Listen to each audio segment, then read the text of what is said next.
Des questions autour de cette vision, madame, oui?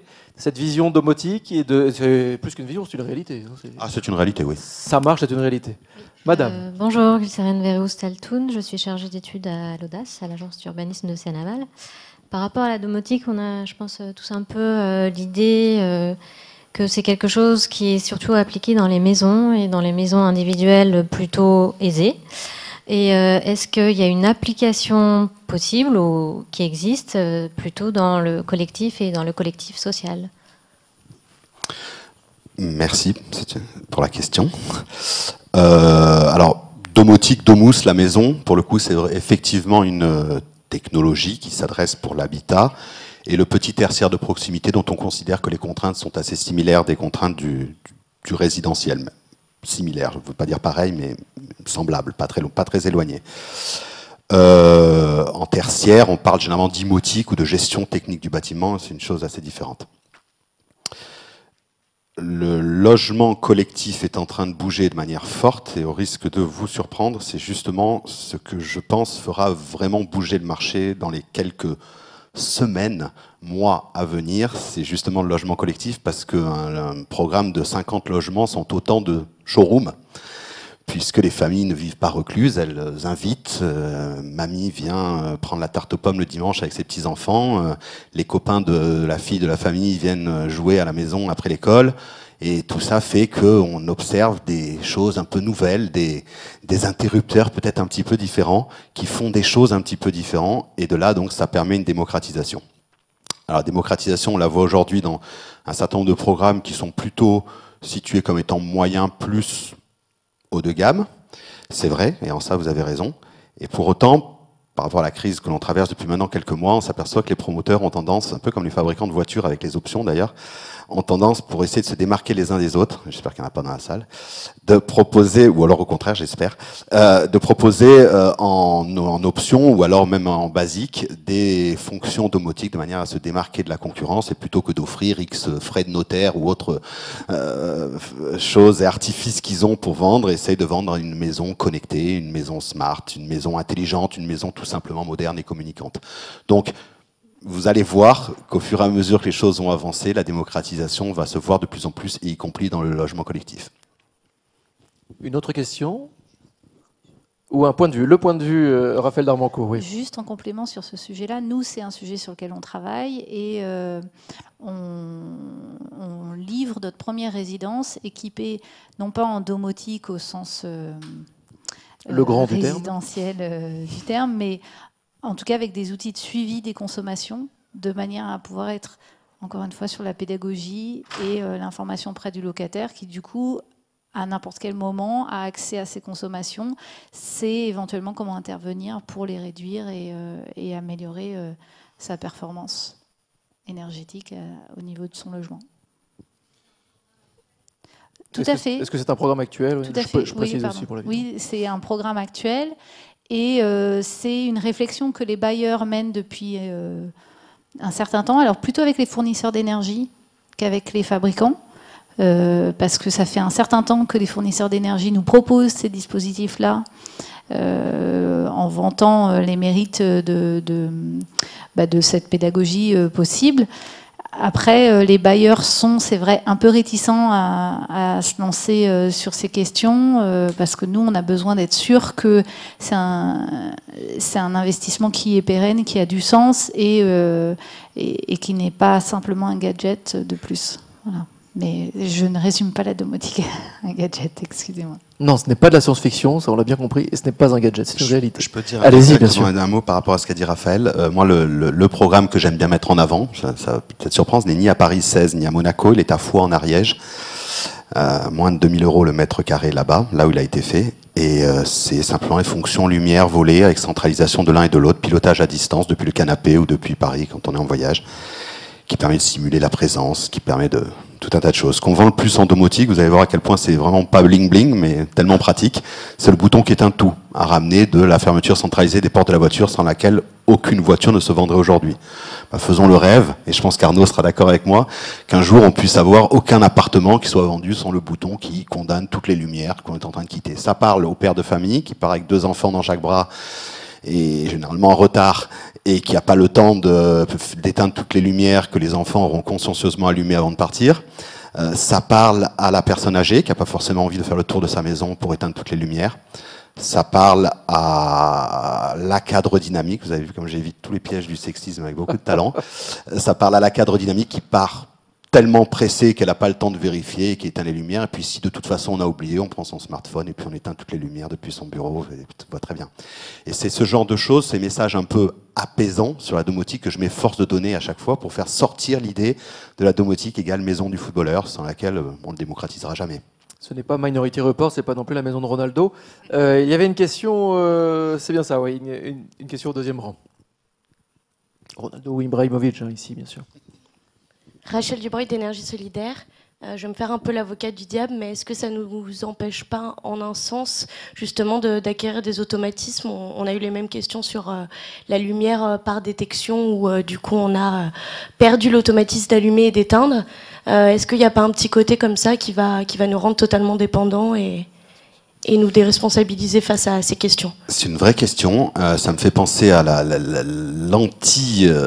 l'anti-avocat de la domotique, qui est un film que j'invite tout le monde à voir, qui s'appelle... ah mince, c'est celui que je le dise. Panic Room, avec Jodie Foster. C'est un super film. Elle est enfermée avec ses enfants dans une maison. C'est la maison qui décide pour elle. Voilà, le hacking. Et évidemment, le serial killer est à l'intérieur, sinon c'est pas drôle. Et voilà. Nous, on est vendeurs d'interrupteurs. Et notre intérêt, c'est qu'ils continuent à avoir des interrupteurs au mur et qu'ils ne soient pas tous remplacés par les smartphones. Smartphone que d'ailleurs on cherche régulièrement et quand on l'a trouvé, généralement il n'est pas chargé.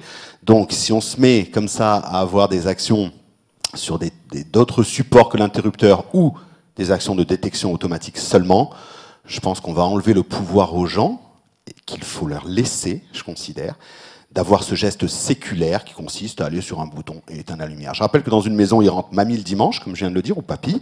Il rentre une babysitter, accessoirement, de temps en temps. Il reste quelques amis. Et s'il faut qu'on sorte un ordinateur pour aller faire pipi, excusez-moi la trivialité, ça va être compliqué. Donc je pense qu'il faut garder des éléments de contrôle de son installation. Et l'interrupteur au mur, je ne pense pas qu'il disparaîtra demain. En tout cas, j'espère pas pour le grand. D'autres questions? Madame? Ouais, on va attendre le micro. Je vais vous demander de vous lever également. Bien, je ne me représente pas. Par rapport au logement français, sur Mézières, il y a eu 2 programmes et il y en a encore 2 autres importants. Nous sommes chauffés uniquement à l'électricité. Donc ça veut dire que chaque locataire peut contrôler sa consommation. Et non pas, comme vous le disiez tout à l'heure, un rajout aux charges. Là, c'est un rajout, mais important. Voilà. La réponse du bailleur. Ouais. Je ne vais pas rentrer dans le débat électricité, gaz, etc. Aujourd'hui, au niveau des équipements de radiateurs électriques, il y a des choses qui sont très performantes. De surcroît, dans les bâtiments, parce que ceux qui sont en programmation en cours, sans doute qui sont labellisés BBC, Finergie, donc ça veut dire que c'est des bâtiments qui sont qu'on pourrait presque chauffer avec une allumette. Donc il n'y a pas besoin forcément d'aller installer toute la triperie d'une chaufferie gaz, etc. L'expérience de l'exemple que je citais précédemment, c'est une illustration de ça. C'est-à-dire que plus on multiplie les sources d'énergie, plus on multiplie les charges. De toute façon, un locataire, il va avoir un abonnement d'électricité parce qu'il faut justement il éclaire son logement. Parfois, on a fait l'erreur dans le cadre de réhabilitation de proposer le remplacement. Alors, c'est pas sur des patrimoines récents, c'est sur des patrimoines plus anciens, plus énergivores, ou dans le cadre du bouquet de réhabilitation, on proposait de passer avec des systèmes de chauffage collectif alimentés par des chaufferies gaz à condensation, parce que c'est ce qu'il y a de plus performant et ce à quoi on croit. Mais à l'arrivée, si les économies d'énergie elles sont pas au rendez-vous, ça signifie que le locataire il trinque à la fois sur l'abonnement d'électricité, mais également sur l'abonnement gaz, où là c'est des charges fixes, quelle que soit la consommation, vous les avez. Et en principe, les solutions techniques qu'on propose sur nos programmes neufs, c'est celles auxquelles on croit. Moi, à titre personnel, je suis chauffée à l'électrique chez moi. Et c'est une solution technique à laquelle je crois, et parce que souvent c'est la bonne solution. Alors après, je ne connais pas parfaitement tous les programmes qu'il y a sur Mézy et la taille et le nombre de logements. Il va de soi que sur des patrimoines où on est sur 100, 200, 300 logements, là, on regarde des systèmes de chauffage collectif avec un œil un peu plus bienveillant, et encore. Mais il faut savoir que sur des opérations de 30 à 40 logements, le prix d'une chaufferie et la maintenance associée, c'est quand même conséquent. Et donc le locataire, il s'y retrouve pas toujours. Et c'est vrai qu'avec l'électrique, par contre, il a la liberté de carrément éteindre les radiateurs et d'être chauffé à l'inertie de ses voisins. Puisque en plus l'enveloppe est parfaitement isolée ou isolante. Et donc du coup, ça lui coûte pas très cher.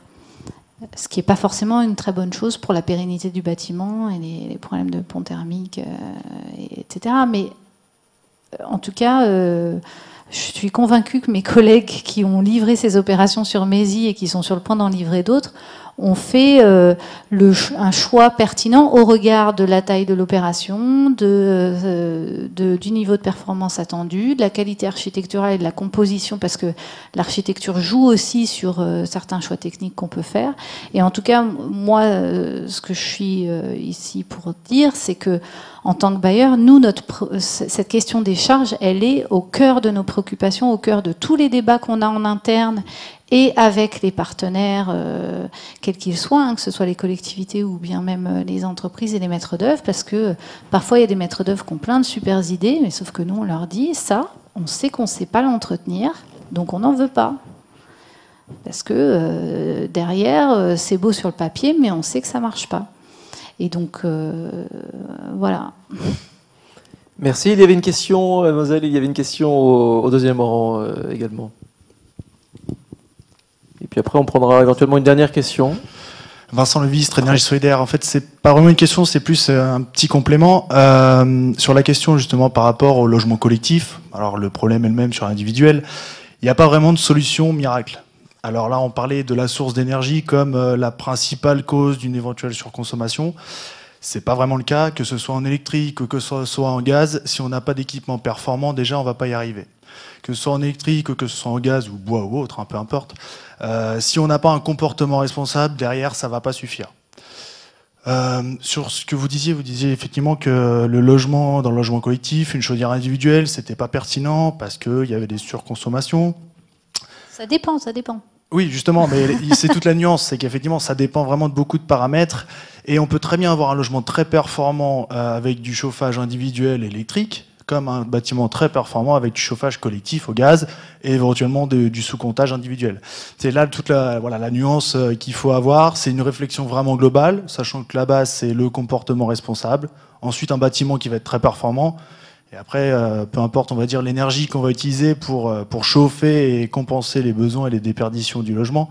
C'est vraiment toutes ces étapes-là, le comportement, la responsabilisation des personnes et l'efficacité énergétique du bâtiment qui va importer. Voilà. Si je peux apporter aussi juste un complément, c'est que nous, on a une conviction forte. C'est peut-être aussi parce qu'on est assis, entre guillemets, sur 76 000 logements. C'est que l'enjeu de la transition énergétique, il n'est pas sur le neuf. Parce que sur le neuf, quel que soit le bouquet de solutions techniques qu'on propose, de toute façon, on est sur des bâtiments qui consomment peu, qui sont vertueux, même si je vous ai aussi démontré que, enfin, en tout cas, je l'ai affirmé, qu'ils sont moins vertueux que ce qu'ils disent sur le papier. Néanmoins, ils sont quand même beaucoup plus vertueux que l'existant. Et donc, nous, notre enjeu fort, il est de savoir comment on traite l'existant. Et là, la question des solutions techniques, elle prend aussi une toute autre tournure parce elle s'inscrit dans un contexte de la problématique amiante, la problématique de l'intervention en milieu occupé, parce qu'on ne fait pas la même chose quand on est en milieu occupé que quand on est dans le neuf où on est tout seul face à sa banche. Hein. Et donc du coup, et puis quel coût ça représente, parce que c'est des coûts qui sont importants. Et donc, je vais donner aussi un autre exemple sur un autre territoire. La ville de Paris, par exemple, a une ambition très très forte sur les niveaux de performance énergétique du patrimoine bâti et a commencé, bien entendu, par le plus facile, à savoir parler aux bailleurs pour rénover le parc existant. Et ben, on se rend compte que au départ, il y avait un haro sur l'électricité, et il fallait tout passer au gaz. Et puis à l'arrivée, ils ont évolué dans leur perception et dans leur mode de financement en intégrant mieux justement le fait que dans certains cas de figure, l'électrique c'est la bonne solution parce que en fait, à chaque cas de figure, il y a une solution qui va être la résultante de toutes les composantes. Et encore une fois, c'est des comportements aussi qui vont faire que ça marche plus ou moins bien. On en revient souvent effectivement au consommateur final et à sa sensibilisation. Une toute dernière question, monsieur, derrière Vincent Levistre. Monsieur, c'est la dernière question et après ce sera une pause technique. Changement de salle ou pas. Monsieur. Oui, bonjour, Philippe Pernet, je suis maire adjoint d'un tout petit village qui s'appelle Montalet-le-Bois, de la communauté de Seine-et-Vexin. Mon intervention est moins une question qu'une remarque. Pour rebondir sur une question posée par rapport au photovoltaïque et vous évoquiez aussi le démarchage par téléphone. Oui. Je me suis beaucoup penché sur cette question parce que j'ai été moi-même personnellement très énervé par la recrudescence de ce genre de contact. Et je trouve que, d'une façon générale, le particulier est mal informé. Ce qui peut aussi se comprendre parce que, on le voit bien à travers la journée d'aujourd'hui, la somme d'informations, de structures, d'institutions, d'associations qui se développent et tout le monde avance en même temps en échangeant des informations, mais il faut que les choses se mettent en place. Mais le défaut d'information fait qu'évidemment les bonimenteurs s'engouffrent dans ce défaut. Et j'ai fait une recherche jusqu'à aller interpeller EDF. Et j'ai d'ailleurs trouvé que c'était écrit en clair sur le site, mais je ne le savais pas avant, c'est que toutes ces entreprises qui se présentent au téléphone pour vendre du photovoltaïque en particulier, généralement disent qu'ils sont partenaires EDF. Voire des fois, ils poussent le bouchon en disant partenaire bleu ciel EDF. Or, en fait, ce que les particuliers manifestement ne savent pas, c'est que la charte qui est établie entre EDF et ses partenaires conditionne qu'aucun partenaire ne contacte directement les clients. C'est à la demande du client que le partenaire intervient. Donc tout démarchage par téléphone d'un soi-disant partenaire est une démarche abusive. Voilà, donc ça, donc on en revient au problème de l'information du citoyen. Voilà, tout à fait. Le manque d'information est assez cruel finalement. Et donc on en revient toujours à la même question, comment faire pour aller toujours plus loin dans la sensibilisation. Allez, une toute dernière remarque, parce que je sens que c'est un complément d'information. C'est pour compléter justement, donc, ouais. sur quand on a un signalement comme ça, qui nous est remonté donc, jusqu'à l'espace info-énergie, il faut déjà effectivement connaître l'espace info-énergie, on est bien d'accord. On a la DDPP, nous, à qui on fait remonter ce type d'informations, et on fait des signalements, et en général, quand on a quelqu'un qui démarche se disant on a même jusqu'à l'État, service d'État ou service d'ADEME, en plus de Blieucel, c'est rarement bon signe, et effectivement, nous, on essaie de faire remonter, et on est preneur de ce type d'informations. Donc c'est le faire savoir là, qui est essentiel. Je tiens à vous remercier vraiment tous. Vous avez été tous brillants dans les petits créneaux qui étaient imposés. Merci à tous également d'avoir participé à cette table ronde.